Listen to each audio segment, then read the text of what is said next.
Facebook, vidím tu krásku. Večer už spolu jíme, ve všem si rozumíme. My jsme dvojka jasná.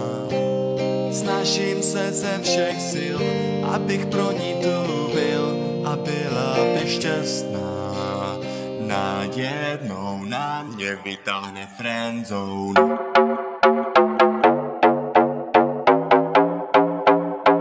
Já dostal jsem friendzone.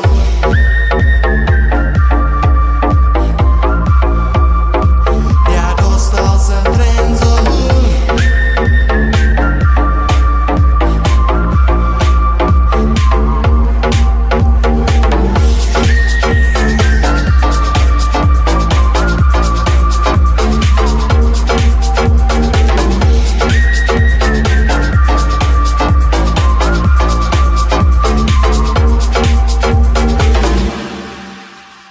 Ptám se, jestli mě má ráda a ona, že jo, ale za kamaráda.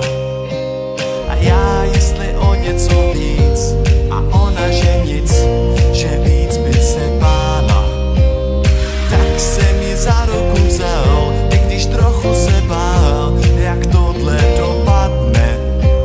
A pak jsem se přitulil k ní, zjistil, jak voní, hlavně nenápadně.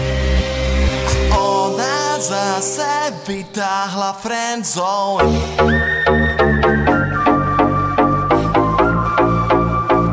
Já dostal jsem friendzone.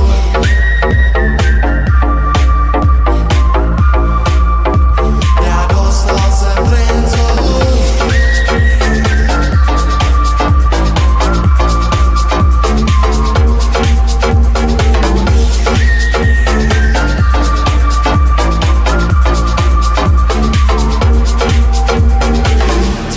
Znamenat má a proč se snažím? Ona je vymotlená, vždyť o ní úpiči má a já ji vařím. Tak proč teda já jsem ten z nás, kdo má friendzone?